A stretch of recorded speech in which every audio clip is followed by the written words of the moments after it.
Marcel, tell me how your product user challenges conventions and how they represent social groups or issues. I challenge regular or typical horror conventions like a spooky dark forest at night by filming closer to sunset. I wanted a little sunlight to appear in the beginning of my film so that it would progressively get darker. It's not enough. Give me more examples. Gosh. Well, instead of having the alternate harm Charlotte with a physical weapon, it harmed her by screaming at her. I decided to do this to lean more into that psychological thrill effect. It also relates to my Mandela catalog theme. Moreover, I used an isolated location convention where Charlotte was coincidentally lured into the forest after losing Mochi. This created a more suspenseful, anticipative setting. Time is running out. How does your product represent social groups or issues? Tell me now. Chill out, I'm getting to it. One social group my film represents is young adults or adolescents. This is because many people in this age range struggle to identify who they really are inside.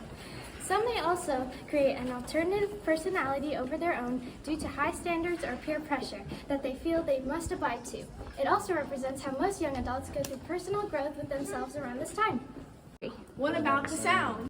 What do you mean the sound? How does the sound create meaning? Let's go somewhere else. Okay, I implemented extracted audio from crunching leaves into shots like this and this to progress the story. Here, suspense is generated from the silence after, allowing my audience to engage with my film. I also imported some quick stings similar to ones like in the movie Longlegs, where you can see here. The purpose of these stings is to make my viewers jump or build up to a moment of suspense. Come on, Slowpoke, time is almost up. Right. I utilized ambient sound from the forest while filming to produce a sense of realism. Diegetic sound was also used to enhance the jingle of Mochi's leash as it unclipped. By doing this, I hope to make it clear that the leash fell off after. I purposely left in the wind and crunching sounds during this scene to present the setting and where Charlotte was. Not only that, but it foreshadows the bridge that she trips on later.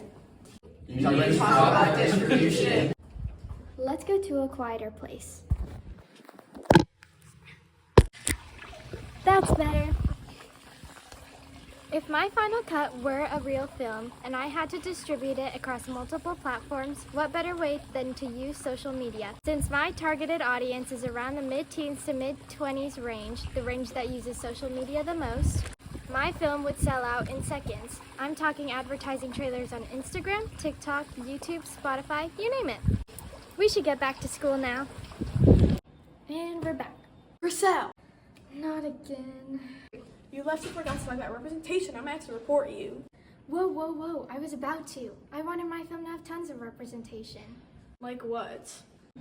For example, Charlotte was meant to represent innocence as she had originally been wearing a gold necklace. However, when the doppelganger was seen picking it up at the end of my opening scene, a bit of red had shown.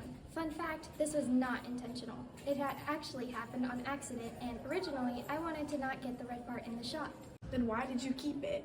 I realized that I could use this to my advantage. It was also one of my favorite accomplishments. The red shown only during the scene with the alternate represents its unknown and horrific intentions. All of that can be shown with just the color, since red can represent many things like passion, love, or power. But in this case, it represented blood and danger. Bye! Bye.